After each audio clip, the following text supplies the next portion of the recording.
Rama, kierownica, obręcze, korby, wszystko wykonane z karbonu.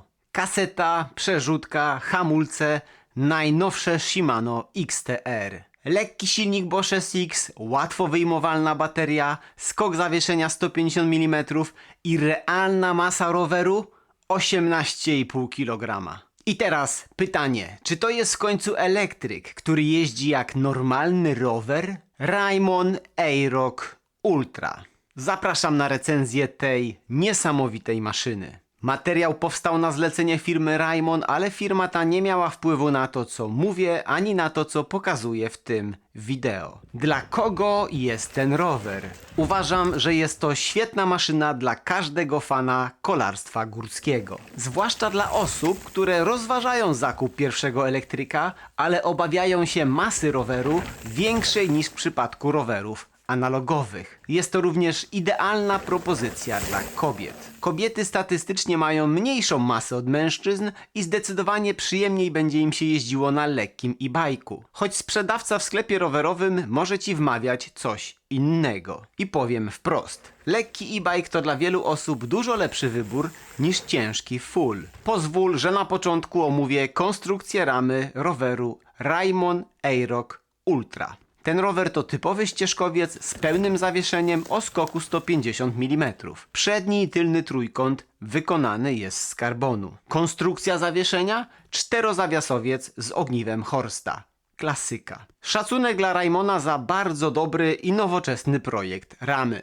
Wniknijmy w szczegóły. Część tej lewy i prawy połączony jest rozpórką, która nadaje sztywności. Co więcej, sam rocker, który też jest wykonany z kompozytów, jest monolitem. Lekki jak piórko i sztywny jak kowadło. Ponadto punkt obrotu rockera jest tak sprytnie umieszczony, że nie koliduje ze sztycą podsiodłową. To ważne, bo po pierwsze możemy głęboko wsunąć sztycę w ramę, jeżeli będziemy dzielić nasz rower z niższą osobą. A po drugie, jeżeli ktoś potrzebuje, to może z łatwością zamontować sztycę o większym skoku. Rama Aeroxa to jedna z niewielu konstrukcji SL, czyli lekkiego elektryka, gdzie producent przewidział szybki i łatwy demontaż baterii. Bateria Compact Tube o energii 400 Wh jest ukryta pod plastikową klapką. I teraz coś, czego się tutaj kompletnie nie spodziewałem. Podczas jazdy bateria potrafiła się wypiąć. Klapka jest wykonana z tworzywa, jest prosta i przeciętnie przylega do prostego wycięcia w ramie. Gdyby była wykonana z kompozytu i fabrycznie lekko wygięta, to by przylegała idealnie. Taki mały pro tip dla Raimona. Amelia Dudek to 5-krotna mistrzyni Polski w downhillu. Rower przeszedł u nas bardzo solidny test. Podczas nagrywki w lesie, jeżdżąc fabrycznie zamontowaną klapką, łapaliśmy się kilkukrotnie na tym, że bateria się wypina z dolnego mocowania.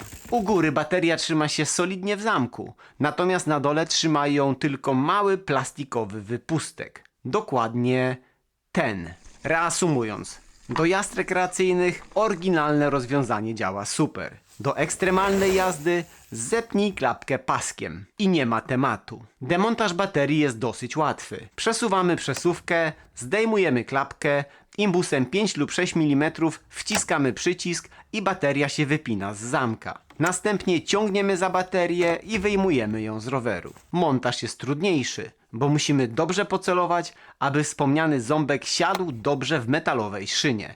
Następnie musimy użyć trochę siły, aby zapadka zamka chwyciła naszą baterię. Na początku jest trochę trudno. Przy odrobinie wprawy wymieniamy baterię w 30 sekund max. Myślisz sobie, Darek, po co wymieniać baterię, skoro mogę zamontować range extender? Tak, możesz, masz wybór, ale miej na uwadze, że extender gromadzi jedynie 250 Wh energii i ma cenę podobną do baterii Compact Tube 400. Extender mieści się do ramy, nie ma kolizji z damperem, ale jeśli zamiast extendera będziesz próbował założyć oryginalny koszyk na bidon, to kolizja już jest. Przynajmniej w rowerze w rozmiarze M. Gdybym miał zabrać ten rower na długą wyprawę, to zdecydowanie wolałbym wieźć w plecaku drugą baterię o masie 2 kg niż zamontowany na ramię Range Extender, który ma wpływ na prowadzenie się roweru. Zwłaszcza, że Bosch ma niedopracowany system mocowania ekstendera, bo pasowanie jest słabe i ekstender potrafi grzechotać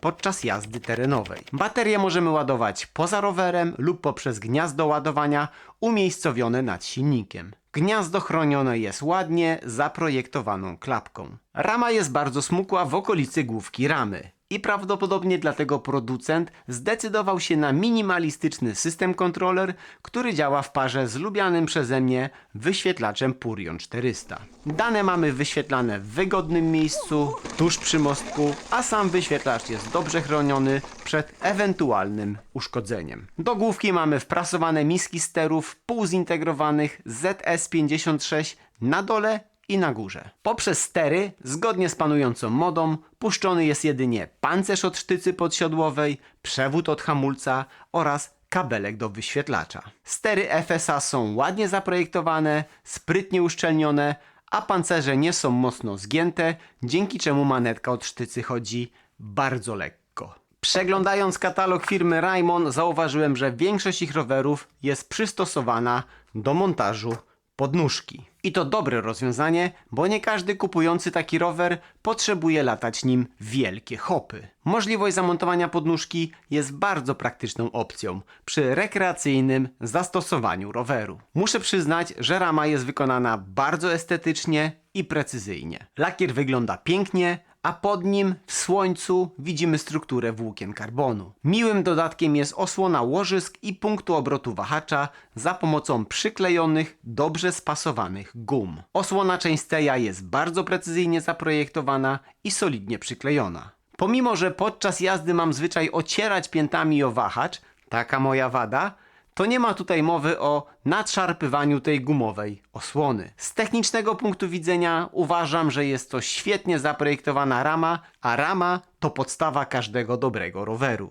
Tabelkę z geometrią znajdziesz na stronie Raimona, link w opisie pod filmem. W rozmiarze M reach wynosi 455 mm, kąt główki 65 stopni, długość częsteja to 448 mm, a kąt podsiodłówki to konserwatywne 73 stopnie. Geometria wygodna i nowoczesna. Dobry rider albo riderka będą w stanie bardzo szybko jeździć na tym rowerze w umiarkowanie trudnym terenie. Na stronie Raimona znajdziesz bardzo wygodny kalkulator doboru rozmiaru ramy. Dla mnie sugerowany jest rozmiar L. Amelka super czuła się na testowanym rozmiarze M. To nie jest rower do wszystkiego, ale w swoim zakresie robi robotę naprawdę dobrze. Kurde, ktoś mi zadupcył rower. Ty wracaj z tym rowerem, oddaj mój rower! Kurwa, ktoś mi zadupcył rower, no. Czas na analizę elektrycznego układu napędowego roweru Raimon Aerox Ultra. Serce roweru to silnik Bosch SX. Masa jednostki to realne 2 kg, 60 Nm momentu obrotowego i 600 W mocy maksymalnej, osiągalnej dopiero przy wysokiej kadencji na poziomie 100 obrotów korby na minutę. Mam taki silnik w swoim prywatnym rowerze i bardzo go lubię. Ma małe opory wewnętrzne, wysoką sprawność i osiągi wystarczające, aby w połączeniu z kasetą o dużej rozpiętości atakować nawet bardzo strome podjazdy. Miej na uwadze, że to nie jest najnowsza konstrukcja. Silnik jest raczej głośny podczas pracy na mocnym wspomaganiu oraz ma tendencję do grzechotania podczas jazdy w wyboistym terenie. Z tymi dźwiękami jest jak z mieszkaniem w okolicy lotniska. Na początku słyszymy każdy samolot, aż czasem się przyzwyczajamy i o tym zapominamy. Z tym grzechotaniem da się żyć. Ale jeśli liczysz na absolutną ciszę, to nie ten rower. W opisie filmu zamieściłem link do mojego testu zasięgu tego roweru. Na maksymalnym wspomaganiu zrobiłem 1000 metrów przewyższenia, co jest bardzo dobrym wynikiem dla roweru z baterią o energii 400 Wh. Do silnika przykręcone są korby o długości 165 mm. Bardzo lekkie, wykonane z włókna węglowego. Zębatka na silniku ma 34 zęby i jest wykonana z aluminium. Wszystko w tym rowerze ma być lekkie. Na wyboistych zjazdach łańcuch mocno hałasuje. W rowerze za te pieniądze to nie powinno mieć miejsca. Skąd ten hałas? Powolutku. To nie jest wina Raimona. Napęd na tylne koło przenoszony jest przez łańcuch XT, który jest teoretycznie mocniejszy od XTR-a. Kaseta jest 12-biegowa, bardzo lekka i droga. Największe koronki wykonane są z tytanu, a najmniejsze ze stali. Za zmianę przełożeń odpowiada przerzutka Shimano XTR, która ma wiele zalet i kilka wad. Przerzutka jest podłączona z silnikiem Bosch za pomocą kabla, który dostarcza zasilanie. Komunikacja z systemem oraz z bezprzewodową manetką odbywa się poprzez Bluetooth. Zmiany biegów są bardzo szybkie i precyzyjne. Na wyświetlaczu widzimy aktualny bieg oraz tryb pracy przerzutki. Do wyboru są 3. Automat dla amatora, M+ dla sportowca amatora, a tryb 100% manualny dla Amelki, wielokrotnej mistrzyni Polski. To jest najlepsza przerzutka od Shimano, jaką możesz kupić za pieniądze. Ale nie jest idealna. Japończycy zrezygnowali ze sprzęgła i przerzutka jest głośna podczas jazdy terenowej. Łańcuch lata i hałasuje, jak z mieszkaniem przy lotnisku. Idzie się przyzwyczaić. Jeśli jeździsz rekreacyjnie, to pokochasz najnowsze elektryczne napędy Di2. Jeśli wyczynowo, to będziesz musiał się przyzwyczaić. I to jest kompromis, który musisz świadomie zaakceptować. Czas na zawieszenie. Jest full wypas. Pierwsza klasa. Na przodzie widelec RockShox Lyric, golenie o średnicy 35 mm, skok 150 mm. Topowy tłumik Charger 3.1, a na dole Butter Cups, czyli kubeczki z masła. Żartuję. Na szaftach w środku mamy takie małe elastomerowe pierdolety eliminujące wibracje o wysokiej częstotliwości. Każda firma musi się czymś wyróżnić na tle konkurencji. Widelec pracuje wybitnie dobrze i jest prosty w ustawieniu. Jest czuły na każdy klik, tłumienia odbicia czy szybkiej i wolnej kompresji. Na tyle mamy duży damper o wymiarze 205 na 65 mm, czyli maksymalny skok tłoka dla tych damperów. Skoku zawieszenia w tym rowerze nie powiększysz. Mamy regulację kompresji, możliwość utwardzenia zawieszenia na podjazdy oraz oczywiście regulację tłumienia odbicia. Damper dobrze dobrany do tej ramy. Bez problemu ustawiłem go pod siebie, a dzień później pod 25 kg lżejszą Amelkę. Do przerzutki Shimano XTR mam zastrzeżenia, natomiast hamulce Shimano XTR są fenomenalne. Mocne, lekkie, czterotłoczkowe, z wygodnymi, łatwymi w regulacji klamkami. Pracują na oleju o niskiej lepkości, dzięki czemu hamulec jest stabilny podczas jazdy w wysokich i niskich temperaturach otoczenia. Raimon zamontował topowe tarcze od Shimano. Średnica 203 mm dla przedniego i tylnego koła. Hamulce?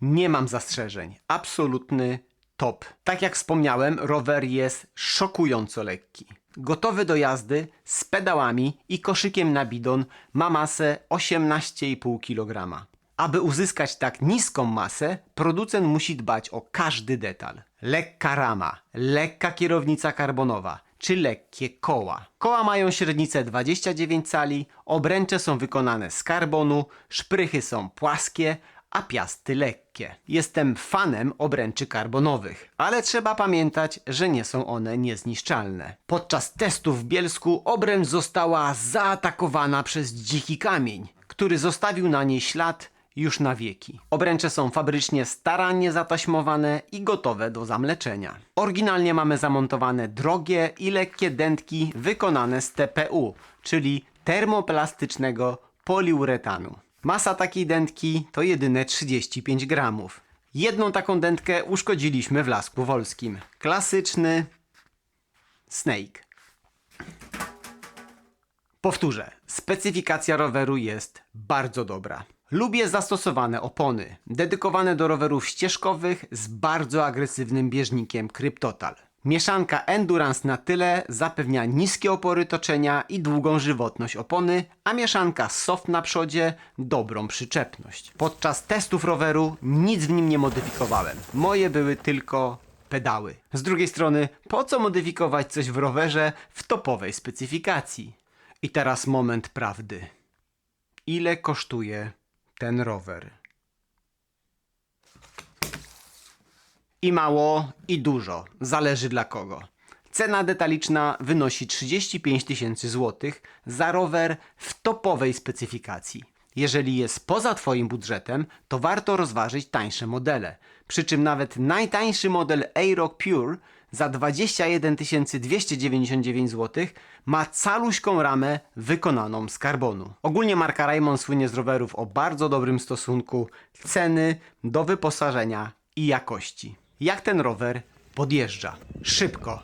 Jest lekki, silnik ma sporo mocy, kokpit jest na dobrej wysokości, więc możemy cieszyć się podjazdami. Tak, na elektrykach podjazdy potrafią być niezwykle przyjemne. Do dyspozycji mamy wiele trybów wspomagania i możemy łatwo dostosować się do pokonywanej trasy. Rower jest ścieżkowcem, ale wybitnie dobrze radzi sobie na szybkich zjazdach. Rama jest sztywna i solidna, zawieszenie chętnie pracuje w pełnym skoku, a opony Continental zapewniają masę przyczepności. Ogólnie w 3 słowach bardzo udany rower. Dobry dla faceta i dla kobiety.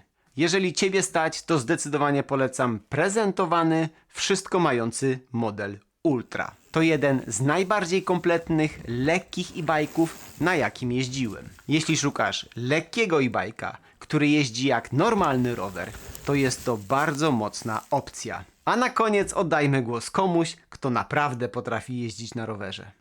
Jo. Amelka, tak na gorąco jak oceniasz tą maszynę? Bo to Kurczę, no w szoku jestem jak to skacze w ogóle, bo na traskach to już wcześniej wiedziałam, że super jeździ, ale że skacze jak zwykły rower to jeszcze nie wiedziałam. Teraz już wiem, także bardzo mi się podoba, Ty super jesteś się bawię. drugi raz na tym rowerze dopiero, Dokładnie, drugi raz jestem na tym rowerze, a robię wszystko to, co na moim rowerze, na którym jeżdżę na co dzień, więc nie? I co ciekawe, nie mamy tutaj żadnych modyfikacji. Wszystko jest 100% seryjne, nawet rower jest na dętkach na Dokładnie. seryjnym zawieszeniu. maszyna jest wypasiona. No ale rajderka też jest. Ile masz tytułów mistrza Polski? 8 8 łącznie. w różnych dyscyplinach. Pięknie, gratuluję. Dziękuję, Tak się prezentuje ten rower.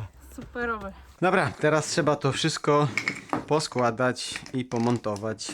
Do zobaczenia w kolejnym z prądem. Hej!